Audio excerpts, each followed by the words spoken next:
પ્રકરણ 24 આંતરિક અશાંતિ.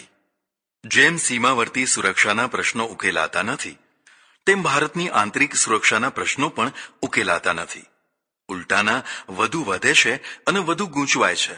આંતરિક અશાંતિના મૂળના 3 ક્ષેત્રો છે. 1 નક્સલવાદ, 2 માઓવાદ, બાંગ્લાદેશી ઘોસપેઠિયા અને 3 ઇસ્લામિક આતંકવાદ. બંગાળના નક્સલબારી ગામથી શરૂ થયેલો આ પ્રશ્ન હવે ઘણો વિકરાળ થઈ ગયો છે. રોજીરોટીના આર્થિક અન્યાયના મુદ્દે બેકાર લોકોમાં જગાવેલો આ પ્રશ્ન ન તો અહિંસાથી, ન વાટાઘાટોથી કે ન પોલીસ કાર્યવાહીથી ઉકેલાય છે. તેનો વ્યાપ વધતો જ જાય છે. તેના જ જેવો માઓવાદ પણ ખૂબ પ્રસરી ગયો છે. છેક આસામ, ત્રિપુરાથી માંડીને ઓડિશા, આંધ્ર, છત્તીસગઢ, ઝારખંડ અને તામિલનાડુ સુધી આ જ્વાળાઓ પ્રસરી ગઈ છે.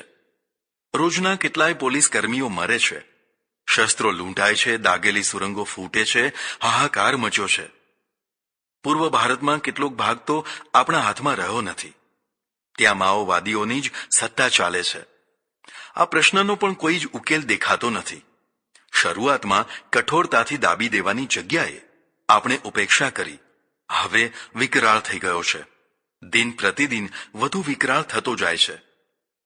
લોકો એમ સમજે છે કે ગરીબીના કારણે આ પ્રશ્ન ઊભો થયો છે, પણ મને આ વાત સાચી લાગતી નથી. ગરીબી તો આજની તુલનામાં અંગ્રેજોના સમયમાં વધુ ભયંકર હતી, પણ આવું કોઈ પ્રશ્ન ન હતો. આઝાદી પછી પાડોશી દેશ ચીનની ભૂમિકા વિશે આપણે અસાવધાન રહ્યા. તેણે તે પાપ સળગાયું અને નેપાળમાં માઓવાદ શાસન લાવીને જ દમ લીધો. હવે પૂર્વોત્તર ભારતનો વારો છે. આ પ્રશ્નનો ઉકેલ પ્રબળ ઈચ્છાશક્તિ અને પ્રચંડ કાર્યવાહીથી જ થઈ શકે તેમ છે. જેમ અંગ્રેજોએ પિંડારાના પ્રશ્નનો ઉકેલ કર્યો હતો, તેમજ આ પ્રશ્નનો પણ ઉકેલ કરી શકાય. કટકે કટકે ચારે તરફથી ક્ષેત્રોને ઘેરી લઈ અપરાધીઓને વીણી વીણીને સાફ કરવા જોઈએ. સૂકા ભેગું લીલું પણ બળે તો બળવા દેવાનું, પણ આ પ્રશ્નનો કાયમી ઉકેલ લાવવો જ જોઈએ. માઓવાદી અશાંતિના કારણે આ પ્રજા વધુ ગરીબ થતી જશે, કારણ કે અસુરક્ષાના કારણે કોઈ મૂડીરોકાણ નહીં કરે. મૂડીરોકાણ વિના રોજીઓ ન વધે, ન સમૃદ્ધિ આવે. ખેતીવાડી પણ સુરક્ષિત રહી નથી. એટલે મોટું ઓપરેશન કરવાની જરૂર છે. આપણે છૂટક તૂટક કાર્યવાહી તો કરીએ છીએ, પણ તેથી કશું પરિણામ આવતું નથી. હવે તો સખત અને કાયમી ઉકેલ લાવનારી વ્યાપક કાર્યવાહીની જરૂર છે. આ કામ નહીં થાય તો આ ભાગ ભારતથી કપાઈ શકે છે. જ્યાં જ્યાં નક્સલવાદ કે માઓવાદ પ્રસર્યો છે, ત્યાંની પ્રજા સુખી નથી, ભયભીત થઈને ભાગી રહી છે. કમજોર સરકાર જોયા કરે છે. આ ધાર્મિક આતંકવાદ નથી, પણ આર્થિક રાજકીય હેતુઓ માટે થનારો વિદ્રોહ છે. માઓવાદ અને નક્સલવાદ જેવો જ બીજો ભય બાંગ્લાદેશીઓની ઘૂસપેઠનો છે. હજારો નહીં, લાખો બાંગ્લાદેશી મુસલમાનો ભારતમાં ઘૂસી આવ્યા છે. તેમણે પ્રજાનું બેલેન્સ બગાડી નાખ્યું છે. બંગાળ, આસામ અને ત્રિપુરા જેવા રાજ્યોમાં તેમની બહુ મોટી સંખ્યા સ્થિર થઈ ગઈ છે. આમ તો પૂરા ભારતમાં તેઓ પ્રસરી ગયા છે. વોટ લોભી સરકારો તેમને આશ્રય આપે છે અને નાગરિકતાની સગવડો કરી આપે છે. પોતે જ પોતાના પગ ઉપર કુહાડો મારી રહ્યા છે. આ પ્રશ્નનો ઉકેલ પણ દેખાતો નથી. નોઆખલીના હત્યારાઓને ત્યારે પણ કોઈ ઓળખી ન શક્યું, અને અત્યારે પણ કોઈ ઓળખી શકતું નથી. એવું લાગે છે કે શાસકો રાજ કરવાની ક્ષમતા જ ખોઈ બેઠા છે. પાકિસ્તાન અને બાંગ્લાદેશે વર્ષો પહેલા હિન્દુ વસ્તીને તો તગેડી મૂકી હતી. હવે મુસ્લિમ વસ્તીને ઘુસાડીને વસ્તીનું બેલેન્સ બગાડીને ભારતના હિન્દુઓનું ભવિષ્ય બગાડી રહી છે. કોઈ ઉકેલ નથી. અમુક પક્ષોને તો જાણે આ પ્રશ્ન જ નથી. ભલે આવ્યા, ભલે રહે, અમને મત આપે એટલે બસ. આવો દેશ ક્યાંય જોવા નહીં મળે. આવા દેશનું ભવિષ્ય શું? પહેલા આ પ્રશ્ન હતો જ નહીં. પૂરા વિશ્વમાં બધા ધર્મોની પ્રજા હળી મળીને રહેતી હતી. મારી દ્રષ્ટિએ આ પ્રશ્નની શરૂઆત ઓસામા બિન લાદેનથી થઈ. જેમ બધા પ્રશ્નો અહિંસાથી ઉકેલવા એવો ગાંધીજીનો સિદ્ધાંત છે, તેમ બધા પ્રશ્નો હિંસાથી ઉકેલવા તેવો સિદ્ધાંત ઓસામાનો રહ્યો છે. તેને પ્રોત્સાહન ધર્મથી મળ્યું છે. અમેરિકાનો વધતો પ્રભાવ, અને ઇસ્લામિક જીવન પદ્ધતિથી તદ્દન વિપરીત જીવન પદ્ધતિ થકી કેટલાક મુસ્લિમો અકળાતા હતા. તેમનું નેતૃત્વ ઓસામાએ કર્યું. ધર્મ માટે બલિદાન આપવામાં મુસ્લિમોની કોઈ જોડી નથી. કુરબાની ધર્મનું એક મહત્વનું અંગ પ્રથમથી જ રહ્યું છે. તે કામ આવ્યું. ઓસામાને સેંકડો નહીં હજારો આત્મઘાતી આતંકવાદીઓ મળી રહ્યા. તેમને ભાન નથી હોતું કે તે શું કરી રહ્યા છે. તેમને એક જ ભાન અને ગૌરવ હોય છે કે તે પોતાના ધર્મ માટે કુરબાન થઈ રહ્યા છે. બસ આટલું જ બસ છે. ફિદાઈનોની મોટી ફોજ ઊભી થઈ ગઈ. તેમણે આતંક મચાવવા માંડ્યો. પોતાની દ્રષ્ટિએ જ્યાં જ્યાં મુસ્લિમોને અન્યાય થતો દેખાય ત્યાં આતંક મચાવવો. સૌથી પ્રથમ અમેરિકાને દુશ્મન માનવાનું થયું. અમેરિકા હશે ત્યાં સુધી ઇસ્લામિક જીવન પદ્ધતિ સુરક્ષિત નહીં રહે. અમેરિકા પશ્ચિમનું પ્રતીક થઈ ગયું છે. મદ્રેસાના રંગે રંગાયેલા ચુસ્ત મુસ્લિમોની કેટલીક ખાસિયતો હોય છે. એક તો બિન મુસ્લિમ શાસનને તેઓ મનથી સ્વીકારી શકતા નથી. જ્યાં સુધી દબાયેલા હોય ત્યાં સુધી જ તેને સ્વીકારી લીધાનો ડોળ કરતા હોય છે. પણ શક્તિશાળી થતાની સાથે જ નિઝામે ઇસ્લામની સ્થાપના કરી દેવા તત્પર રહેતા હોય છે. આ માટે વર્ષો સુધી તેઓ ધીરજ રાખી શકે છે. શક્તિશાળી થયા પછી મુસ્લિમ શાસન સ્થાપિત કરી દેવાનું હોય છે, જેમ પાકિસ્તાન, બાંગ્લાદેશ વગેરેમાં. પણ આટલા માત્રથી તેમને સંતોષ નથી થતો. તે પછી ચરમ કક્ષા શરૂ થતી હોય છે. શરિયત પ્રમાણેનું ઇસ્લામી રાજ જોઈએ. આ માટે ફરી સંઘર્ષ થતો હોય છે. હવે મુસલમાન સાથે લડતો હોય છે. બિન મુસ્લિમોની તો વાત જ શી કરવી. આ પીરિયડ બહુ કરુણ હોય છે. મુસ્લિમો, ખાસ કરીને સ્ત્રીઓમાં હાહાકાર મચી જતો હોય છે. કારણ કે સ્ત્રીઓને જ વધુ સહન કરવું પડતું હોય છે. પહેલા જેમ સામ્યવાદીઓના પ્રચાર સામે વિશ્વભરમાં અમેરિકા જજુમતું રહ્યું, તેમાં કટ્ટર શરિયતવાદીઓ સામે પણ અમેરિકા જજુમી રહ્યું છે. ખરેખર તો વિશ્વભરમાં જ્યાં જ્યાં મુસ્લિમોની સંખ્યા વધી છે ત્યાં મુસ્લિમ સમસ્યા પણ ઉભરી છે. Philippines, Thailand, Burma, Bangladesh, Bharat, Pakistan, Afghanistan, Iran, આરબ દેશો, Israel, Sudan, Libya, Ethiopia, Algeria, Holland, Britain, France, German, યુરોપના દેશો, અમેરિકા, કેનેડા વગેરે લગભગ પૂરું વિશ્વ કોઈને કોઈ સમસ્યાથી જજુમી રહ્યું છે. મુસ્લિમો હોય અને કોઈ મુસ્લિમ સમસ્યા જ ન હોય તેવું ભાગ્યે જ બને. લોકોએ ગવેષણા કરવી જોઈએ કે આવું કેમ થાય છે. બિન મુસ્લિમોની વાત જવા દો. મુસ્લિમો સાથે પણ શાંતિથી રહી શકતા નથી. પછી તે શિયા, સુન્ની કે ફિદાઈની હોય. કોઈને કોઈ પ્રશ્નોમાં તો હોય જ. હા, એક વહોરા જેવી કેટલીક નિરુપદ્રવી શાંતિપ્રિય વ્યાપારી કોમો છે જે હળીમળીને રહે છે અને વ્યાપાર ધંધો કરે છે. તે કોઈમાં ભળતા નથી અને કોઈને પોતાનામાં ભળવા દેતા નથી. બિન મુસ્લિમોને મુસ્લિમ બનાવવાની પ્રવૃત્તિ ઝડપભેર ચાલે છે. તે એટલી હદે કે સ્ટેશન ઉપર પડ્યા રહેતા ભિખારીઓમાંથી પણ ધર્માંતરણ થતું હોય તો જરૂર પ્રયત્ન થતો રહે છે. પણ વહોરાઓની કોઈ સંસ્થા બિન મુસ્લિમોને વહોરા બનાવવાની પ્રવૃત્તિ ચલાવતી જોઈ કે જાણી નથી. કદાચ તેમના વડા મુલ્લાજી આમાં કારણ હોય. અંતે તો ધર્મગુરુઓ જ પ્રજાને ઘડતા હોય છે. શાસ્ત્ર એનું એ જ હોય, પણ વ્યાખ્યાતા બદલાઈ જાય તો અર્થ બદલાઈ જાય.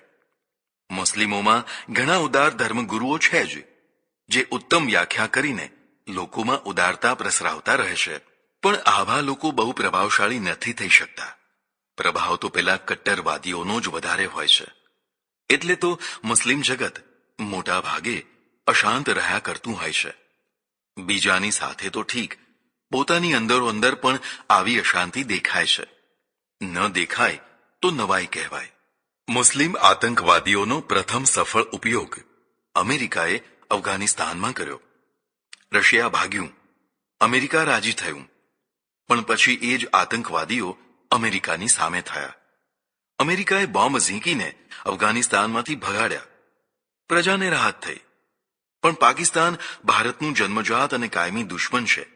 આ બાબતમાં જે ઢચુપચું હોય તે મહામૂર્ખ છે. તેને રાજનીતિ આવડતી નથી.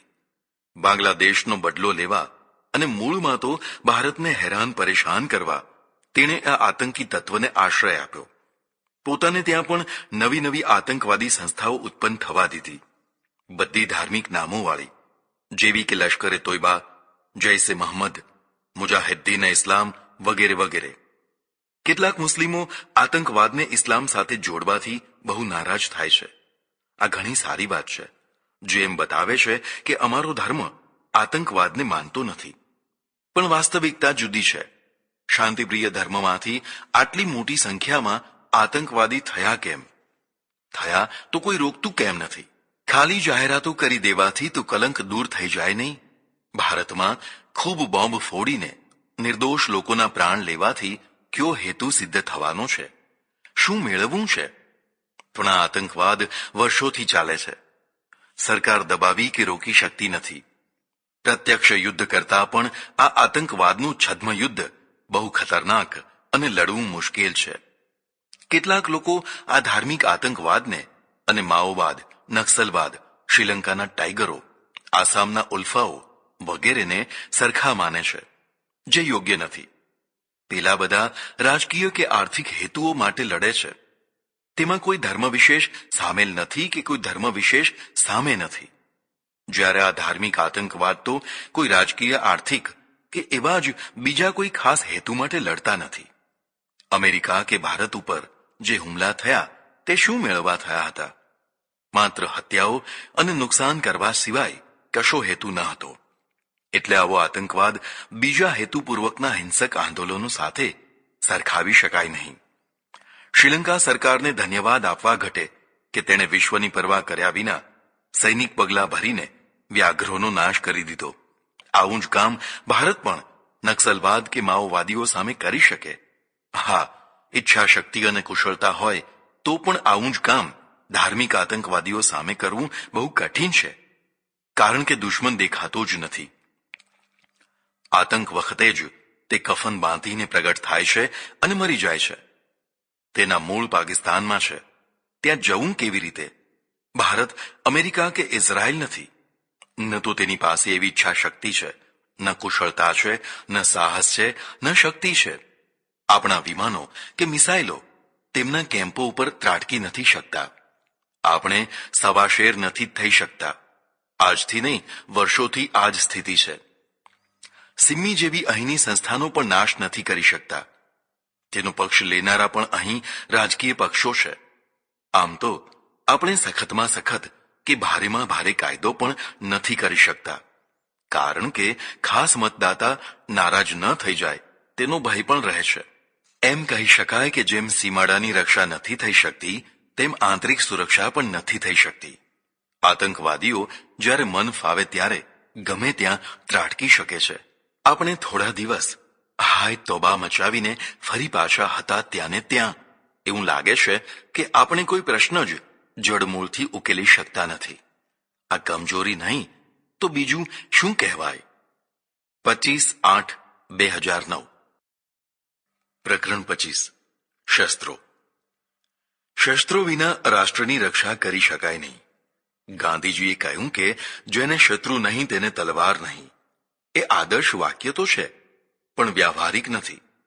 ચીન સાથે આપણે શત્રુતા ન હતી, છતાં તેણે આક્રમણ કર્યું અને આપણી દુર્દશા કરી નાખી. પાકિસ્તાન સાથે પણ આપણે શત્રુતા માનતા ન હતા, છતાં તેણે 4 વાર આક્રમણો કર્યા. કાંઈ ને કાંઈ પડાવ્યું અને આપણને હેરાન કરી નાખ્યા. આતંકવાદીઓ સાથે આપણે ક્યાં શત્રુતા છે, છતાં તેઓ વારંવાર ત્રાટકે છે અને હાહાકાર મચાવે છે. આ બધાને રોકવાનો ઉપાય અહિંસા કે શસ્ત્ર ત્યાગમાં નથી, પણ જડબે સલાક જવાબ અને પ્રચંડ શસ્ત્ર શક્તિમાં છે, જેમાં આપણે હંમેશા ઊણા ઉતરીએ છીએ. ભારતમાં રાજપૂત, મરાઠા, શીખ વગેરે થોડી જ જાતિઓ શસ્ત્રધારી છે. બાકીનો મોટો વર્ગ શસ્ત્ર ત્યાગી છે. તેથી આપણે ઘણા ઓછા યોદ્ધાઓ પેદા કરીએ છીએ. શ્રમણોએ તો ક્ષત્રિયોને પણ શસ્ત્ર ત્યાગી બનાવ્યા હતા. ભારતમાં શીખ ધર્મને બાદ કરતા લગભગ બધા ધર્મો, સંપ્રદાયો યોદ્ધા પેદા કરતા નથી. યોદ્ધા થવાની પ્રેરણા પણ નથી આપતા. તેથી પ્રજા વિદેશી આક્રમણો સામે ટકી શકી નહીં. બધા પરલોકવાદી છે. પરલોક સાથે અહિંસા ચુસ્ત રીતે સંકળાયેલી છે. અહિંસા શસ્ત્ર ત્યાગ સાથે જોડાયેલી છે, તેથી પ્રજા શસ્ત્રહીન થઈ છે. પિંડારા કોણ હતા? પઠાણો, બલુચો, આરબો વગેરે હતા. અહીં યોદ્ધા ઓછા હોવાથી અને જે હતા તેમનું સ્તર સંતોષકારક ન હોવાથી રજવાડા પઠાણ, બલુચ, આરબ વગેરેને પોતાની સેનામાં ભરતી કરતા અને તેનું ગૌરવ લેતા. તે જ સૈનિકોને જરૂર ન હોય ત્યારે છૂટા કરી દેવાતા. આ લોકો પિંડારા થઈ જતા અને પ્રજા ઉપર કાળો કેર વર્તાવતા. કોઈ તેમને રોકી શકતું નહીં. અંગ્રેજોએ તેમનો નાશ કરી પ્રજાને દુઃખમુક્ત કરી હતી. પ્રજા તો ગભરું સસલા જેવી હતી. ધર્મોના વિચારો અને ઘડતરથી પ્રજા આવી થઈ હતી. આપણે સદીઓથી દેશી વિદેશી સ્વધર્મી વિધર્મીઓનો માર ખાતા હતા. ગાંધીજીએ આપણને વધુ સારી રીતે આદર્શપૂર્વક માર ખાતા શીખવાડ્યું. આપણને અનુકૂળ આવ્યું એટલે આજે પણ માર ખાવાની ફાવટ આવી ગઈ છે. તેથી આક્રમણ કરનારા ઉપર પણ આક્રમણ કરતા નથી તો પ્રત્યાક્રમણ કરતા પરાજય સહન કરીએ છીએ. ધાર્મિક શિક્ષણ અને ઘડતરના કારણે આપણી 90% પ્રજા શસ્ત્ર વિમુખ છે. કોઈએ શસ્ત્ર રાખવાનું શીખવાડ્યું જ નથી. ગાંધીજીએ તો પ્રજાને શસ્ત્ર વિમુખ કરવામાં 4 છોગા લગાવ્યા. ગાંધીજીના સિદ્ધાંતમાં આક્રમણ છે જ નહીં. પ્રત્યાક્રમણ પણ લગભગ નથી. બસ સમાધાન છે. નમતું જોખીને પણ સમાધાન કરો. શસ્ત્રની વાત તો દૂર રહી. ગાંધીજીએ કરાટે કે જુડો જેવી સ્વરક્ષાની તાલીમ લેવાનું કે આપવાનું કહ્યું હોય તેવું જાણ્યું નથી. ક્યાંય વ્યાયામશાળા પણ ખુલી જાણી નથી. કુરુક્ષેત્રના મેદાનમાં અર્જુને શસ્ત્ર ત્યાગ કરી યુદ્ધ નહીં કરું તેવું જણાવી નિષ્ક્રિય થઈ ગયો હતો. તેને ગીતા સંભળાવી શ્રી કૃષ્ણે ફરીથી શસ્ત્ર ધારણ કરાવી યુદ્ધ કરાવ્યું હતું અને વિજયી બનાવ્યો હતો. આ આખી પરંપરા બદલાઈ ગઈ. ઓડિશાની લડાઈ પછી એક બૌદ્ધ ભિક્ષુના પ્રભાવમાં આવીને મહારાજા અશોકે શસ્ત્ર ત્યાગ કર્યો. હવેથી યુદ્ધ નહીં કરવાની પ્રતિજ્ઞા લીધી હતી. પરસ્પર 2 વિરોધી ઘડતરો થયા હતા. પંડિત નહેરુજી વગેરે વારંવાર આ દેશને બુદ્ધ મહાવીર અને ગાંધીનો દેશ વિશેષ સૂચિતાર્થમાં કહેતા હતા. રામ, કૃષ્ણ, ભીમ, અર્જુનનો દેશ ન કહેતા, કારણ કે તેમને શસ્ત્રો અને યુદ્ધ ગમતા ન હતા. યુદ્ધ તો મને પણ નથી ગમતું, પણ અત્યંત જરૂરી હોય ત્યારે પણ યુદ્ધ ન કરાય તો મહાવિનાશ થતો હોય છે. કેટલીક વાર હિંસાને રોકવા માટે પણ હિંસા જરૂરી હોય છે. શસ્ત્રહીન શક્તિહીન માણસો ગુંડાઓની હિંસાને પ્રોત્સાહન આપે છે. માત્ર શસ્ત્રોના પ્રદર્શનથી પણ ઘણી વાર હિંસા અટકે છે. શસ્ત્રધારી પોલીસ અને સેના ન હોય તો અરાજકતા થઈ જાય. આપણે લગભગ 90% પ્રજા શસ્ત્ર વિમુખ છીએ તે એક કરુણ વાસ્તવિકતા છે. તેથી વીરતા વિનાના પણ છીએ. આપણી પાસે પૈસો આવે તો સોનું ખરીદીએ છીએ, શસ્ત્રો ખરીદતા નથી. હિંસક પ્રજા પૈસો આવે એટલે પહેલા શસ્ત્રો ખરીદે છે અને આપણું સોનું, આપણા મંદિરોનું સોનું લૂંટી લે છે. તેની પાસે શસ્ત્રો અને સોનું બંને આવી જાય છે. આપણે ગુલામ દબાયેલી પ્રજા થઈને જીવીએ છીએ. સદીઓથી આવું થતું આવ્યું હોવાથી બહુ મોટી સંખ્યાવાળી પ્રજા માર ખાતી, હારતી, દબાતી, ગુલામ થતી આવી છે. આ પૂરી પ્રજાને કોણ શસ્ત્રધારી બનાવે? ધર્મો જ જ્યાં શસ્ત્ર વિરોધ શીખવાડે ત્યાં કોને કહેવું? શસ્ત્રોની બાબતમાં આપણે હંમેશા પછાત રહ્યા છીએ. બાબર તોપો લઈને આવ્યો ત્યારે આપણે ધનુષ્ય બાણથી લડવા ગયા હતા. બાબરની 4000ની સેનાએ 1 લાખની સેનાને હરાવી દિલ્હી ઉપર મોગલ વંશની સ્થાપના કરી દીધી હતી. વાસ્કોડી ગામાની નાવો ઉપર તોપો જડેલી હતી. આપણે ભાલા અને ધનુષ્ય બાણથી લડવા ગયા હતા, હારી ગયા. આઝાદી પછી આપણને અહિંસાનો નશો ચડ્યો હતો. તેથી અંગ્રેજોની શસ્ત્રોની ફેક્ટરીઓ બંધ કરાવીને લોક ઉપયોગી વસ્તુઓ બનાવવા માંડી હતી. જે હતું તે પણ બંધ કરાવી દીધું. તેથી ચીન અને પાકિસ્તાનના હાથે હારતા રહ્યા હતા. આઝાદી પછી તરત જ પાકિસ્તાને શસ્ત્રો ભેગા કરવા માંડ્યા. તેની પાસે અમેરિકન પેટન્ટ ટેન્કો, સાયબર જેટ બોમ્બરો, ફેન્ટમ લડાકુ વિમાનો વગેરે આવ્યા. મોડે મોડે આપણને વાસ્તવિકતાનું કંઈક ભાન થયું અને તેની કક્ષાના શસ્ત્રો શોધવા નીકળ્યા. આપણી તટસ્થ નીતિના કારણે કોઈ આપણને પ્રથમ કક્ષાના શસ્ત્રો આપવા તૈયાર ન હતું. જે તૈયાર થતા તે દ્વિતીય કે તૃતીય કક્ષાના શસ્ત્રો આપતા, તે પણ ભારે કિંમતથી. આપણી પાસે શસ્ત્રો ખરીદવાના વિદેશી પૈસા ન હતા, તેથી રૂપિયામાં ખરીદવાની છૂટ આપનારા રશિયા તરફ વળ્યા, જેણે કચરો પધરાવવો શરૂ કર્યો. પાકિસ્તાનની તટસ્થ નીતિ ન હતી. તે સીટો સેન્ટો જેવી સંધિઓમાં ભળ્યું હતું, તેથી તેને મફત કે પછી પાણીના ભાવે પ્રથમ કક્ષાના શસ્ત્રો મળવા લાગ્યા. તેનો હાથ હંમેશા ઉપર જ રહેતો આવ્યો છે. તેની પાસે સુપરસોનિક લડાકુ વિમાન આવ્યું, તે પછી 7 વર્ષે આપની પાસે MiG-21 વિમાન આવ્યા. શસ્ત્રોની બાબતમાં આપણે પાછળ પાછળ ચાલનારી પ્રજા છીએ. આવું જ ટેન્કો, તોપો, જહાજો વગેરેમાં પણ થયું. એટલું યાદ રહે કે પાકિસ્તાનને હવે માત્ર ભારત તરફની સીમાને જ સાચવવાની છે. અફઘાનિસ્તાન, ઈરાન તરફ ખાસ ચિંતા નથી, જ્યારે ભારતને તેના કરતા 10 ગણી વધારે સીમાભૂમિ સાચવવાની છે. એટલે આંકડામાં શસ્ત્રોની તેનાથી વધારે સંખ્યા હોય તો પણ તે ઓછા જ શસ્ત્રો કહેવાય. આપણે સાચવવાનું સીમા ક્ષેત્ર ઘણું મોટું છે અને બધું શત્રુઓથી સળગતું છે, તેથી આપણી આવશ્યકતા ઘણી વધારે છે. હવે તમે જ નક્કી કરો, આપણે કમજોર કેમ થઈએ છીએ? કારણ કે આપણી સાચી આવશ્યકતા કરતાં ઘણા ઓછા શસ્ત્રો રાખીએ છીએ. પાકિસ્તાન પોતાનો જીડીપીનો 60%થી વધુ ભાગ સેના અને શસ્ત્રો ઉપર ખર્ચતું હતું, જ્યારે આપણે માત્ર 3% માંડ ખર્ચતા હતા. પાકિસ્તાનને સંધિના કારણે ઘણા શસ્ત્રો મફત મળતા હતા, તો કેટલાક પાણીના ભાવે મળતા હતા, જ્યારે આપણને કોઈ મફત તો શું, પૈસા ખર્ચતા પણ સમયસર શસ્ત્રો આપતા નહીં, અને આપતા તે પણ કઠોર શરતો સાથે આપતા. કદાચ આવા કારણસર આપણે રશિયા તરફ ઝૂકવું પડ્યું. શસ્ત્રોમાં સ્વાવલંબી થવા માટે આપણે આપણા પોતાના જ શસ્ત્રો બનાવવાના કારખાના શરૂ કર્યા. અબજોનું મૂડીરોકાણ કર્યા પછી વર્ષો વીતી ગયા હોવા છતાં એકેય કારખાનું હજી સંતોષકારક કોઈ શસ્ત્રનું ઉત્પાદન કરી શકતું નથી.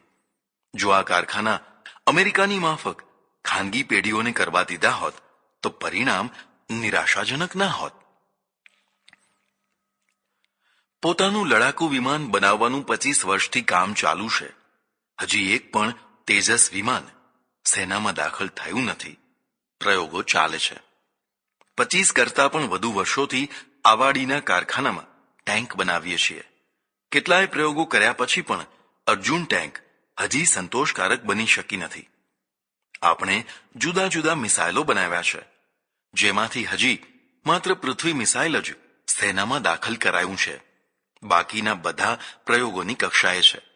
જ્યારે ચીન અને ઉત્તર કોરિયાની મદદથી પાકિસ્તાન પાસે કેટલાય મિસાઇલો તૈયાર હાલતમાં ગોઠવાયેલા છે. જો ચીનને પણ ભેગું ગણીએ તો આપણે ઘણા પાછળ છીએ. આપણી પાસે સમુદ્રી બેડામાં સમુદ્રના પ્રમાણમાં ઓછા જહાજો છે, જ્યારે પાકિસ્તાન અને ચીનની સંયુક્ત શક્તિ ઘણી વધારે છે. આપણે રશિયાની મદદથી અણુભઠ્ઠીવાળી અરિહંત સબમરીન બનાવી છે, જે હજી પ્રયોગની સ્થિતિમાં છે, જ્યારે ચીન પાસે 60 સબમરીન છે, જેમાં 10 અણુ સંચાલિત છે, અને પાકિસ્તાન પાસે પણ ચીલાચાલુ ઘણી સબમરીનો છે. જો તમારે આક્રમણ કરવું હોય તો શત્રુઓની સંયુક્ત શક્તિને માપવી જોઈએ. આપણે આક્રમણનો વિચાર પણ નથી કરતા. જો તમારે પ્રત્યાક્રમણ કરવું હોય તો પણ સંયુક્ત શક્તિનો વિચાર કરવો જોઈએ. આપણે માત્ર રક્ષણાત્મક સ્થિતિમાં જ રહ્યા છીએ, જે ઘણી ઓછી અને અધૂરી હોવાથી શત્રુ પક્ષને યુદ્ધ કરવાનો પાનો ચડે છે. આપણું ચિંતન જ એવું છે. આપણા કરતા પાકિસ્તાન પાસે વધુ અણુ બોમ્બ છે, વધુ મિસાઇલો છે અને યુદ્ધ નેતાઓ છે. આપણે ત્રણેયમાં પાછળ છીએ. આપણી પાસે એક વિમાનવાહક પોત છે, જે બીમાર છે અને સમારકામમાં છે, જે હવે નિવૃત્ત થવાની તૈયારીમાં છે. આપણે રશિયા પાસેથી માર્શલ ગોર્શકોવ નામનું જૂનું પોત લાવી રહ્યા છીએ, જે સમારકામમાં છે. કદાચ 2012માં મળે ત્યાં સુધી તેની અડધી ઉંમર વીતી જવાની છે. આ પોતના સોદામાં આપણે મૂરખ જ નહીં, મહામૂરખ બન્યા છીએ. સામા પક્ષે ચીન આના કરતા સારા 10 યુદ્ધ પોતોથી તૈયાર થઈ રહ્યું છે. હિન્દ મહાસાગરમાં કોણ પ્રભાવશાળી હશે? આઝાદી વખતે ચીન આપણા કરતા પણ પછાત હતું, છતાં તેણે શસ્ત્રોની દોડમાં આટલી બધી પ્રગતિ કેમ કરી લીધી? તેનું બજેટ કેમ સમર્થ બન્યું? કારણ કે તે આક્રમણની દિશામાં કામ કરી રહ્યું છે. આપણે માત્ર રક્ષિત જીવન જ જીવવાનું વિચારીએ છીએ, આક્રમણનું ચિંતન જ નથી. આજે આપણી સેના લગભગ 13 ખરબ રૂપિયાનું બજેટ બનાવે છે. જો આપણે માત્ર ગાંધીવાદી અર્થતંત્ર ઉપર રાષ્ટ્ર ચલાવતા હોત તો આટલું બધું રેવન્યુ ક્યાંથી આવત? કારણ ચરખાથી કાંઈ રેવન્યુ ન કમાવાય, ઉપરથી સબસિડી આપવી પડે. 13 ખરબ રૂપિયા પણ ઘણા ઓછા કહેવાય. વિશ્વના દેશોની તુલનામાં તો આપણે 10મા, 5મા કે 3જા ભાગનું જ રેવન્યુ વાપરીએ છીએ. હજી પણ આપણે શસ્ત્રો અને સેનાના મહત્વને સમજતા નથી. ચિંતન જ એવું છે. 5 વર્ષથી આપણને 146 લડાકુ વાયુયાનોની જરૂર છે. તપાસ ચાલે છે, હજી મેળ પડતો નથી. જો કદાચ આજે સોદો થાય તો પણ 5 વર્ષ ડિલિવરીમાં લાગી જાય. કેટલા બધા પછાત પડી જવાય. આપણા 10 મોટા શસ્ત્ર ડેપો બળી ગયા હતા. તેની ખોટ કારગિલ યુદ્ધમાં દેખાઈ. બોફોર્સ તોપોના ગોળા ખૂટી પડ્યા હતા. 10,000નો ગોળો છેક દક્ષિણ આફ્રિકાથી 55,000માં રાતોરાત વિમાનોથી મંગાવ્યા હતા. હવે આજે શું સ્થિતિ હશે? પૂરા યુદ્ધમાં કેટલો સમય પુરવઠો ચાલશે? ખૂટશે તો કોણ મદદ કરશે? કોઈ સાચો મિત્ર નથી, કારણ કે કોઈની સાથે સંધિ નથી. આપણે તટસ્થ છીએ, અર્થાત મિત્ર વિનાના છીએ. શત્રુ પક્ષની તુલનામાં આપણી પાસે મોટા પ્રમાણમાં અને ચઢિયાતા શસ્ત્રો જોઈએ, તો જ તમે સારી રીતે યુદ્ધ કરી શકો. આપણે હંમેશા ઉતરતા શસ્ત્રો સાથે યુદ્ધ કર્યા છે, જેમાં સૈનિકોની મોટી ખુવારી વેઠવી પડી છે. યુદ્ધ માટે માત્ર વીરતા જ પર્યાપ્ત નથી, ચઢિયાતા શસ્ત્રો પણ જરૂરી છે. તેનાથી સૈનિકોમાં આત્મબળ વધે છે, પોતાની ખુવારી ઘટે છે અને શત્રુઓની વધે છે. બળવાન પ્રજા જ બળવાન દેશ બનાવતી હોય છે. જે પ્રજા બળવાન નથી હોતી તે બળવાનોનો ત્રાસ સહેતી હોય છે. દુર્બળતા દુઃખદાયી હોય છે. સાચા ચિંતનથી પ્રજા બળવાન બનતી હોય છે. ભારતની પ્રજાને શસ્ત્ર વિહોણી, શસ્ત્ર વિમુખ બનાવનારાએ દુર્બળ બનાવી છે. તેથી દેશ દુર્બળ થયો છે. તેથી આક્રમણો થતા રહ્યા છે. દેશ હારતો રહ્યો છે. તેથી જ આપણે જરૂર હોય ત્યાં પણ આક્રમણ કે પ્રત્યાક્રમણ નથી કરી શકતા. પ્રજા શસ્ત્રધારી બને તો તેનું ચિંતન બદલે, તો જ દેશ બળવાન બને. આક્રમણો દ્વારા પણ આક્રમણોથી મુક્તિ મેળવાય. પૂરી પ્રજાને શસ્ત્રપ્રેમી અને શસ્ત્રધારી બનાવો. શસ્ત્ર ત્યાગના અભિશાપથી પ્રજાને છોડાવો. આ કામ સાધુ સંત અને ગુરુજનોએ જ કરવાનું છે. એકલી માળા નહીં, એક હાથમાં માળા અને બીજા હાથમાં તલવાર શોભે. ઋષિઓ શસ્ત્ર વિદ્યા શીખવાડતા, શસ્ત્રો ધારણ કરતા અને યુદ્ધ પણ કરતા. ચાલો ઋષિ માર્ગ અપનાવીએ. સ્ત્રીઓને શસ્ત્રધારી બનાવો. છેડતીઓ અને બળાત્કારો અટકી જશે. બહાદુર સ્ત્રીઓ બહાદુર જનેતાઓ બનશે. નમાલાપણું ટળશે. બીજું કાંઈ નહીં તો પ્રત્યેક યુવતી મરચાનો સ્પ્રે કે મરચાની પોટલી જરૂર રાખે. શસ્ત્ર પાછળ ખર્ચેલો પૈસો સોના પાછળ ખર્ચેલા પૈસા કરતા વધુ મહાન છે. શસ્ત્રધારીઓ યોદ્ધા પેદા કરશે અને યોદ્ધાઓ દેશનું અને ધર્મનું રક્ષણ કરશે. શસ્ત્ર વિમુખો ન દેશનું ન ધર્મનું રક્ષણ કરી શકે. તેમની નજર સમક્ષ અનેક વાર દેશ લૂંટાયો, ધર્મ લૂંટાયો, સ્ત્રીઓના શિયળ લૂંટાયા, મંદિરો અને મૂર્તિઓ તૂટી અને લૂંટી. શું ન થયું? હવે તો શસ્ત્રધારી બનો. સર્વોચ્ચ શસ્ત્રધારીઓ વિશ્વ ઉપર રાજ કરે છે. શસ્ત્ર વિમુખો પોતાના દેશને પણ સાચવી શકતા નથી. શસ્ત્રો અને અહિંસાને વાંધો નથી, મેળ છે. શસ્ત્ર રાખવા માત્રથી કેટલીક હિંસાઓ ટળી જાય છે. શીખોને ગુરુ ગોવિંદસિંહજીએ શસ્ત્રધારી બનાવ્યા. શીખો હિંસાવાદી ઝઘડાખોર નથી હોતા, પણ નવાલા પણ નથી હોતા. હવે ગુરુ ગોવિંદસિંહજી પ્રસ્તુત છે. શસ્ત્ર વિમુખ કરનારા પ્રસ્તુત નથી. પૂરી પ્રજા ગુરુજીના પગલે પગલે ચાલે. ગુરુજીએ શસ્ત્રને પંથનું અંગ બનાવ્યું, પવિત્ર બનાવ્યું. આપણે પણ તેમ કરીએ. જે ધર્મ પ્રજાને બહાદુર થવાની પ્રેરણા નથી આપતો તે સોનાનો હોય તો પણ મારે મન ધૂળ બરાબર છે. 27/8/2009. પ્રકરણ 26. એકતા. એકતા એટલે સરવાળો. સરવાળાથી શક્તિ વધે છે, બાદબાકીથી શક્તિ ઘટે છે. આપણે બાદબાકીથી જીવીએ છીએ. જે પ્રજા પાસે એકતાના મજબૂત કારણો ન હોય અને વિભાજનના ઘણા કારણો હોય તે વિભાજિત થઈને આપોઆપ દુર્બળ થતી હોય છે. આપણી પાસે એકતા કરતા વિભાજનના ઘણા કારણો છે, તેથી આપણે દુર્બળ છીએ. વિભાજનના મુખ્ય કારણો જોઈએ તો વર્ણ વ્યવસ્થા, જાતિવાદ, જ્ઞાતિવાદ, પ્રાંતવાદ, સંપ્રદાયવાદ, પંથ અને પરિવારવાદ, ગુરુવાદ વગેરે અનેક વિભાજક તત્વો આપણને એક થવા દેતા નથી અને વિભાજન કરાવે છે. વર્ણવાદથી બ્રાહ્મણ અને શૂદ્ર કે અંત્યજની એકતા નથી થતી. જાતિવાદથી હજારો જાતિઓ હોવાથી એકતા નથી થતી. જાતિ કુદરતી છે. જ્ઞાતિવાદથી પણ વિભાજન થાય છે. જેમ કે સુથાર, લુહાર, ઘાંચી, મોચી વગેરે જ્ઞાતિ ધંધા આધારિત હોય છે, કુદરતી નથી. પ્રાંતવાદથી પણ વિભાજન થાય છે. જેમ કે બંગાળી, બિહારી, મરાઠી, ગુજરાતી, પંજાબી વગેરે. અમેરિકામાં કેલિફોર્નિયામાં રહેનારો કે ટેક્સાસ કે ન્યૂ જર્સીમાં રહેનારો પ્રાંતીય નામથી નથી ઓળખાતો, માત્ર અમેરિકન નામે જ ઓળખાય છે.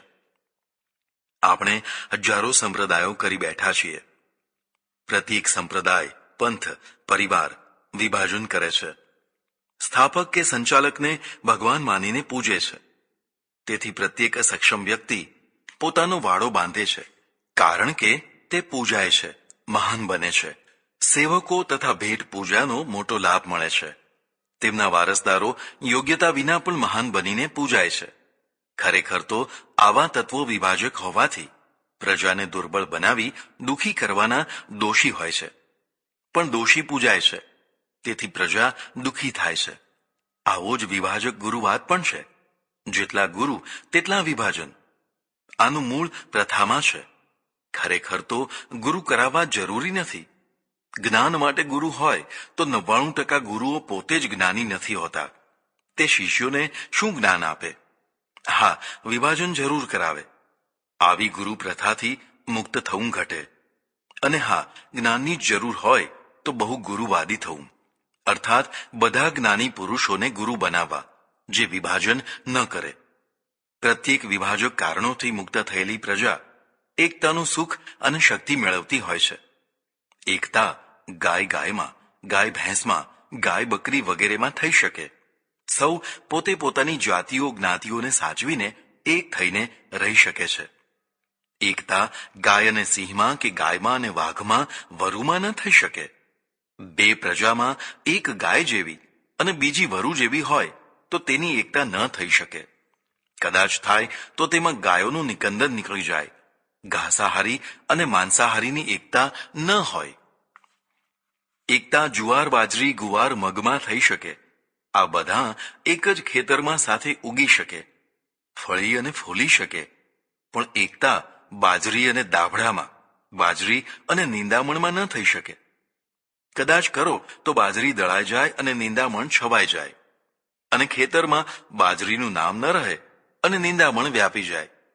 એકતા શાહુકાર અને ચોરની, ધર્માત્મા અને દુષ્ટાત્મા, રાષ્ટ્રભક્ત અને ગદ્દાર, દેવો અને રાક્ષસોની ન થઈ શકે. કદાચ કરો તો શાહુકાર વગેરે સજ્જનોનો નાશ થઈ જાય. જો તમારે બાજરી વગેરેની સારી ખેતી કરવી હોય તો નિંદામણને દૂર કરવું જ જોઈએ. નિંદામણની મૈત્રી ગાઢ મૈત્રી વધારનારા ઉત્તમ ખેતી ન કરી શકે. તે ખેતીનો સર્વનાશ કરી બેસે. એકતા જરૂરી છે જ, પણ કોની સાથે? તેનો વિવેક પણ જરૂરી છે. વિવેક વિનાની આંધળી એકતા સર્વનાશ કરાવી શકે છે. સર્વ પહેલા વિભાજક પરિબળોથી છૂટો તો એકતા આપોઆપ થવાની છે. વિભાજકોને પૂજવાનું બંધ કરો. આટલું કરો તો પણ બહુ થઈ ગયું. પ્રકરણ 27. સત્ય અને અહિંસા. સત્ય અને અહિંસા આદર્શ છે પણ વ્યાવહારિક નથી. જે તત્વને 1000માં કોઈ એકાદ વ્યક્તિ પાળી શકે તેને આદર્શ કહેવાય. જે તત્વને 1000માં 999 પાળી શકે તેને વ્યાવહારિક કહેવાય. વ્યાવહારિક સિદ્ધાંતોથી વિશ્વ ચાલતું હોય છે, માત્ર આદર્શોથી કલ્પના જગત ચાલતું હોય છે. બળાત્કારની ઈચ્છાવાળા ગુંડાઓ કોઈ યુવાન છોકરી પાછળ પડ્યા હોય અને તે છોકરી મારા આશ્રમમાં આવીને સંતાઈ જાય, પછી ગુંડાઓ મને છોકરી ક્યાં સંતાય છે તેવું પૂછે તો મારાથી સત્ય ન બોલી શકાય. છોકરીનું શિયળ બચાવવું એ ધર્મ છે, ત્યારે સત્ય બોલવું એ ધર્મ નથી. આવા અનેક ઉદાહરણો આપી શકાય. એટલે સત્ય ક્યાં બોલાય અને ક્યાં ન બોલાય તેનો વિવેક જરૂરી હોય છે. કોરો આદર્શવાદ હાનિકારક થઈ શકે છે.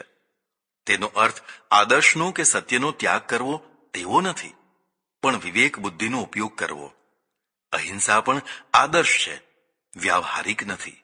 હું એક સાંકડી ગલીમાં જતો હોઉં અને સામેથી ઝેરી સર્પ આવતો હોય તો મારે તેને કરડવા દેવો પણ મારવો નહીં, તે આદર્શ છે. પણ માનો કે મારી સાથે કોઈનો એકનો એક દીકરો હોય અને સર્પ તેને કરડવા માંગતો હોય તો મારાથી મૂક દ્રષ્ટા થઈને ઊભા ન રહેવાય. સર્પને પૂરો જ કરવો પડે. તેથી વધારે ગુંડો આવતો હોય અને તે મારી સાથેની દીકરીને જંગલમાં ઉપાડી જવા માંગતો હોય તો મારાથી ચૂપ ન રહેવાય. જો સમજાવવાથી ન સમજે તો પેલાનું માથું ફોડી નાખવું જોઈએ. જે આવું નથી કરી શકતો તે નમાલો છે. નમાલાને અહિંસા ન હોય, વીરને જ હોય. કેટલાક વેદિયાઓ કહે છે કે ગુંડાના હાથે તમારે મરી જવું, પણ ગુંડાને મારવો નહીં. આથી તો ગુંડાને જ લાભ થશે. હવે તો તે બિંદાસ્ત થઈને બળાત્કાર ગુજારશે. આવા વિચારોથી ધર્મ નહીં, અધર્મ જ વધશે. ખેડૂતોને પૂછો, રોઝ, ભૂંડ, વાંદરા વગેરે અનેક પ્રાણીઓ ખેતીનો દાટ વાળી રહ્યા છે. શું કરશો? જીવન માત્ર આદર્શોની કલ્પનાથી નહીં, વ્યાવહારિક વિચારોથી ચાલતું હોય છે. તમારા રાષ્ટ્ર ઉપર કોઈ આતતાયી શત્રુ ચઢી આવ્યો. હવે યુદ્ધ તો કરવું જ પડશે. યુદ્ધ હિંસા વિનાનું ન હોય. શું કરવું? શરણે થવું? અહિંસાવાદી પ્રજા યુદ્ધ ન કરી શકે. તેની શારીરિક અને માનસિક સ્થિતિ યુદ્ધ કરવા જેવી નથી હોતી. લોહીનું ટીપું જોતા જ બેભાન થઈ જાય તે રાષ્ટ્રની રક્ષા કેવી રીતે કરી શકે? જે પ્રજા યોદ્ધાઓ પકવે છે તે જ સુરક્ષિત રહે છે. જે યોદ્ધાઓ પકવતી નથી, ઉપરથી યોદ્ધાથી વિપરીત વાતાવરણ સર્જે છે, તે પોતાનું કે રાષ્ટ્રનું રક્ષણ ન કરી શકે. તેમના લલાટે ગુલામી જ લખી હોય છે. સત્ય અને અહિંસા ખરા, પણ તે વ્યાવહારિક હોવા જોઈએ. પાપીઓને વધુ પાપો કરવાની મોકળાશ આપે તેવા ન હોવા જોઈએ. જો તેવા હશે તો તેના દ્વારા રાષ્ટ્ર, ધર્મ, શિયળ બધાનું સત્યાનાશ વાળી નાખશે. પ્રકરણ 28. અર્થતંત્ર. શરીરના 3 અંગો મહત્વના છે: મસ્તિષ્ક, હૃદય અને કરોડરજ્જુ. પૈસો એ વ્યક્તિ, સમાજ અને રાષ્ટ્રની કરોડરજ્જુ છે. જો કરોડરજ્જુ ન હોય તો શરીર લોચો થઈ જાય. તેમ જો પૈસો ન હોય તો પૂરું રાષ્ટ્ર લોચો થઈ જાય. એટલે સ્વાભિમાનપૂર્વક ટટ્ટાર ઊભું રહેવું હોય તો વ્યક્તિ અને રાષ્ટ્રને સમૃદ્ધ બનાવવું જોઈએ. દરિદ્રતા અને સ્વાભિમાન એક સાથે ન રહી શકે. તમે કોઈ એકાદ વ્યક્તિને તો સુદામા બનાવી શકો, પણ પૂરા રાષ્ટ્રને સુદામા બનવાનો આદર્શ ન આપી શકાય. રાષ્ટ્રીય ગરીબી કે સમૃદ્ધિનું મૂળ અર્થતંત્ર છે. પૂર્વના કર્મ, પ્રારબ્ધ કે દૈવી કૃપા, અવકૃપાથી એકાદ વ્યક્તિ કદાચ આવી થઈ શકે. પૂરું રાષ્ટ્ર ન થઈ શકે. પૂરા રાષ્ટ્રના પૂર્વના કર્મો કે પ્રારબ્ધ ન હોય. વિશ્વ મહત્વના 3 અર્થતંત્રો ઉપર ચાલતું રહ્યું છે. 1. અમેરિકન પૂંજીવાદી અર્થતંત્ર. 2. શ્રમવાદી સામ્યવાદી અર્થતંત્ર અને 3. ગાંધીવાદી અર્થતંત્ર. ભારતને આઝાદીના વારસામાં ગાંધીવાદી વિચારધારા પણ મળી અને અર્થતંત્ર પણ ગાંધીવાદી મળ્યું. ગાંધીવાદી અર્થતંત્રમાં પૂંજીવાદ નથી. મોટા મોટા કારખાના, મોટા ડેમો વગેરે જેમાં મબલખ મૂડી રોકાણ કરવું પડતું હોય તેની સ્વીકૃતિ નથી. વગર મૂડીએ કે પછી જૂજ મૂડીએ, શ્રમપ્રધાન રોજીઓ ઊભી થાય તેવી સ્વીકૃતિ છે. તેનું સરળ સાધન અને પ્રતીક ચરખો છે. રાષ્ટ્રધ્વજમાં પણ પહેલા રેંટીઓ મૂકેલો હતો. પાછળથી બૌદ્ધ ધર્મી અશોકનું ચક્ર મૂકવામાં આવ્યું, જેમાં અશોકે કલિંગ યુદ્ધ પછી પ્રતિજ્ઞા કરેલી કે હવે હું યુદ્ધ નહીં કરું. ત્યારથી આપણે આક્રમણ કરતા બંધ થયા અને વિદેશી આક્રાંતાઓને ખુલ્લું મેદાન મળી ગયું. ગાંધી દર્શન યંત્રવાદને પ્રોત્સાહન નથી આપતું, બલકે વિરોધ જ કરે છે, જેથી હસ્ત ઉદ્યોગો તરફ દેશ વળ્યો. હસ્ત ઉદ્યોગો યંત્ર ઉદ્યોગની સ્પર્ધામાં ટકી ન શકે. તેનું ઉત્પાદન ઘણું ઓછું, ઘણા શ્રમવાળું, ઘણી કિંમતવાળું, ક્વોલિટીમાં હલકું અને રેવન્યુ નહીં ભરનારું હોવાથી પ્રજા તથા શાસન બંનેને ગરીબ બનાવનારું થઈ જતું હોય છે. ગાંધીવાદી અર્થતંત્ર કાયમી ગરીબી આપે છે. સમૃદ્ધિ યંત્રોથી આવતી હોય છે. માત્ર ગૃહ ઉદ્યોગો કરીને તમે વિશ્વ સ્પર્ધામાં ટકી ન શકો. યંત્રો જ વિશ્વ સ્પર્ધામાં ટકાવી શકે. યંત્રોનો વિરોધ એ અંતે તો પછાત થઈ જવાની હઠ જ કહેવાય. પશ્ચિમની સમૃદ્ધિ યંત્રવાદથી આવી છે. યંત્રવાદ ન હોવાથી આપણે ગરીબ રહ્યા છીએ. આઝાદી પછીના 30 વર્ષો સુધી આપણે ચરખાવાદ તરફ વળ્યા. દેશ વધુ ને વધુ ગરીબ થતો ગયો. રશિયન પ્રધાનમંત્રી બુલ્ગાનીન અને ક્રુશ્ચેવ ભારત આવ્યા. તેમણે કહ્યું કે પાયાના ઉદ્યોગો સ્થાપિત કરો તો જ વિકાસ થશે, નહીં તો તમારું વિદેશી હુંડિયામણ આયાત થનારી વસ્તુઓમાં ખેંચાઈ જશે. ત્યારે ભારત પાસે 30 અબજનું હુંડિયામણ રહેતું. આપણી પાસે વિદેશી હુંડિયામણ ન હતું, કારણ કે નિકાસ જ ન હતી. નિકાસ ન હોવાનું કારણ વિશ્વ સ્તરીય કશું ઉત્પાદન ન હતું. હું પ્રથમવાર વિદેશ ગયો હતો ત્યારે મને $7 કે $12 વાપરવા મળ્યા હતા. ત્યારે આજના પ્રમાણમાં 10% લોકો વિદેશ જતા નહીં. વિદેશી હુંડિયામણ જ ક્યાં હતું? આપણો કાચો માલ સસ્તા ભાવે વિદેશ જતો તેમ થોડુંક વિદેશી હુંડિયામણ મળતું, ચટણી જેટલું. આયાત ઘણી કરવી પડતી. સિમેન્ટ, પતરા, લોખંડ, ખાંડ, અનાજ, કાપડ વગેરે અસંખ્ય વસ્તુઓ બહારથી મંગાવવી પડતી. મોટા ભાગે બધી વસ્તુઓ ઉપર કંટ્રોલ રહેતો હતો. આપણે પાયાના ઉદ્યોગો તરફ વળ્યા. લોખંડ, સ્ટીલ, ઇલેક્ટ્રિસિટી, જળબંધો વગેરે. ભિલાઈ, દુર્ગાપુર અને રૂરકેલામાં 10-10 લાખ ટનની ક્ષમતાવાળા સ્ટીલ પ્લાન્ટ નંખાયા. બાખરા ડેમ થયો. બીજા ડેમો પણ થવા લાગ્યા. વીજળી ઉત્પન્ન થવા લાગી. આ પ્રથમ સાચી દિશા હતી. રાજનેતાઓ ગાંધીવાદી દર્શન પછી સમાજવાદ તરફ વળ્યા. પંડિત નહેરુજી રશિયા, ચીન અને સામ્યવાદીઓથી પ્રભાવિત હતા, જ્યારે પશ્ચિમ, ખાસ કરીને અમેરિકા તરફ એલર્જી રાખતા હતા. તેથી મોટા મોટા પાયાના ઉદ્યોગો તેમણે સરકારી મૂડીથી અને સરકારી નિયંત્રણમાં શરૂ કર્યા. ઘણા વર્ષો સુધી સરકારી મૂડી અને સરકારી નિયંત્રણવાળા ઉદ્યોગો થતા રહ્યા. પણ પછી સમજાયું કે કશી સ્પર્ધા ન હોવા છતાં પણ બધા ખોટ કરે છે. સ્થગિતતા આવી ગઈ છે. સ્તર ઘણું ઉતરતું હોય છે. ભ્રષ્ટાચાર ઘણો વધ્યો છે. સરકારી કારખાના પ્રતિવર્ષ સરકારી બજેટની મોટી રકમ ખાઈ જતા, કારણ કે બધું ખોટમાં ચાલતું. ચરખા દ્વારા થતું ઉત્પાદન સબસિડીથી ચાલતું. અમુક ક્ષેત્રોમાં ફરજિયાત વાપરવાનું હોવા છતાં માલનો ભરાવો થઈ જતો. લાંબા ગાળે પડી ભાગવા માંડ્યું, કારણ કે સિન્થેટિક વસ્ત્રોનો વપરાશ બહુ લોકપ્રિય થઈ રહ્યો હતો. તેની તુલનામાં ખાદી કોઈ રીતે ટકતી ન હતી. સરકાર માટે સરકારી કારખાના માથાનું દર્દ થઈ ગયું. ક્યાં સુધી ખોટ ભર્યા કરવી? સફેદ હાથીને ક્યાં સુધી ખવડાવવું? રશિયાનું અર્થતંત્ર તૂટી પડ્યું. ભેદ ખુલી ગયો. સામ્યવાદી દર્શન હારી ગયું હતું. ત્યાંના પ્રધાનમંત્રી ગોર્બાચોવે હિંમતપૂર્વક હારને સ્વીકારી લીધી. સામ્યવાદને વિદાય કર્યો. સ્ટાલિનનું પૂતળું પાડી દીધું. ઝંડો બદલી નાખ્યો. દિશા બદલાઈ ગઈ. રશિયાની પછડાટથી અને પોતાના કડવા અનુભવોથી ભારત પણ જાગ્યું. અહીં રાજીવ ગાંધી અને નરસિંહ રાવ આવ્યા. તેમણે પરિવર્તનની શરૂઆત કરી. ખાનગી મૂડીરોકાણ ચાલુ થયું. હવે ગાંધીવાદ કે સમાજવાદનું કોઈ નામ નથી લેતું. ગાંધી ટોપી દેખાતી નથી. ચારે તરફ નાના મોટા અસંખ્ય કારખાનાઓ થઈ રહ્યા છે. જીઆઈડીસી જેવા ઉદ્યોગ નગરો બંધાયા છે. લોકોને ઘણી રોજીઓ મળવા લાગી છે. ભારત સમૃદ્ધિની સાચી દિશા તરફ વળ્યું છે. હવે તો પોતાને ત્યાં કારખાના કરવા પ્રદેશો ખેંચાખેંચ કરે છે, કારણ કે તેમાંથી રોજીઓ મળે છે, ગરીબી દૂર થાય છે. સરકારને મબલખ રેવન્યુ મળે છે. 1960માં મહારાષ્ટ્રમાંથી ગુજરાત જુદું થયું ત્યારે કુલ રેવન્યુ માત્ર 60 કરોડ હતું. હવે 30 થી 40 હજાર કરોડનું રેવન્યુ આવે છે. આ મબલખ રેવન્યુથી માર્ગો, હવાઈ મથકો, ડેમો, નહેરો, બંદરો, લોકો માટે રાહતો, સબસિડીઓ વગેરે અનેક ઉત્તમ કાર્યો થાય છે. જો માત્ર ગૃહ ઉદ્યોગવાળું દર્શન લઈને દેશ ચાલ્યો હોત તો આટલું રેવન્યુ ન આવત, તો વિકાસ કાર્યો ન થાત. દેશ વધુ પછાત અને ગરીબ થઈ જાત.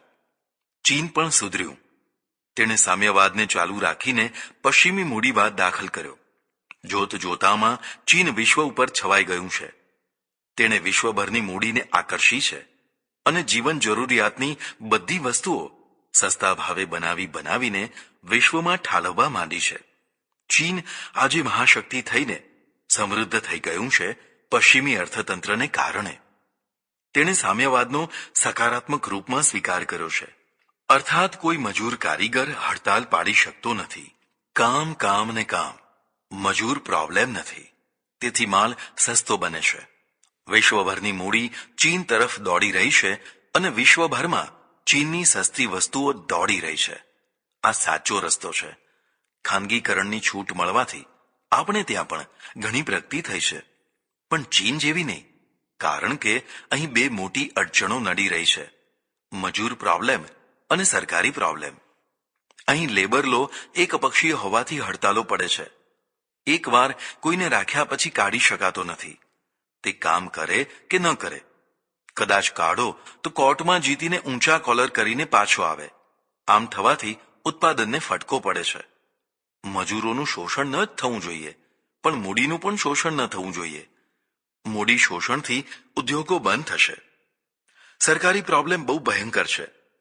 છેક બોટમથી ટોપ સુધી લોકો રિશ્વત લેતા થઈ ગયા છે.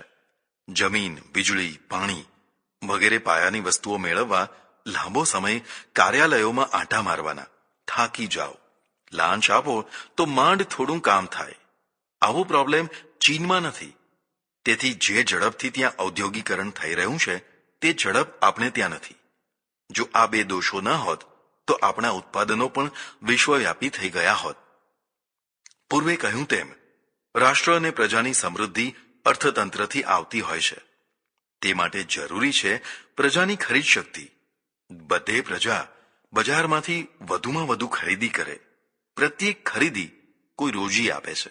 સાદાઈથી ખરીદી ઘટે છે, તેથી રોજી ઘટે છે, તેથી ગરીબી ઘટે છે. ઓછામાં ઓછા ખર્ચે અને ઓછામાં ઓછી વસ્તુઓથી જીવવું તે આદર્શ છે, પણ તેથી અર્થતંત્રને ફટકો પડે છે. તમે કશું જ ન ખરીદો અથવા ઘણું ઓછું ખરીદો તો રોજીઓ ઓછી થઈ જાય. તમારી સાદાઈ લોકોને બેકાર બનાવનારી થઈ જાય છે. એટલે ખરીદ શક્તિ અને ખરીદ રસ વધવો જોઈએ, જે કુદરતી છે. ખરીદ રસ તો કુદરતે જ મૂક્યો છે. માણસને નવું નવું ખરીદવાનું મન થયા જ કરતું હોય છે. આમ કરવાથી બજારમાં નવી નવી વસ્તુઓ આવે છે, નવી સગવડો વધે છે અને વિકાસ થાય છે. કશું ન ખરીદનારો કે પછી વર્ષો સુધી જૂની વસ્તુઓથી કામ ચલાવનારો પ્રગતિને પ્રોત્સાહન નથી આપતો, પણ આ કુદરત વિરોધી છે. રંગીન ટીવી આવે એટલે બ્લેક એન્ડ વ્હાઇટ ટીવી કાઢી નાખવાનું મન થાય જ. આ કાઢી નાખેલા ટીવી ઝૂંપડપટ્ટીઓમાં ચાલ્યા જશે. નવા રંગીન ટીવીઓમાં પણ જેમ જેમ નવા મોડેલો આવશે તેમ તેમ નવા નવા ખરીદવાનું મન થશે. આ સારું જ છે. આમ કરવાથી વિકાસને પ્રોત્સાહન મળશે. એટલે ખરીદ રસ તો કુદરતે પોતે જ મૂકેલો છે. તેથી તો અર્થતંત્ર ચાલે છે. ટીવીમાં આવતી હાનિકારક ચેનલોનો વિરોધ હોય, પણ પૂરા ટીવીનો નહીં. પેલી ચેનલો બંધ કરાય કે પછી લોક કરાય. ટીવીને ફેંકી ન દેવાય. ફેંકી દેવાથી જ્ઞાન વિકાસ અટકી જશે. સમૃદ્ધ અર્થતંત્રનો મોટો શત્રુ અતિરેક ભર્યો કરભાર છે.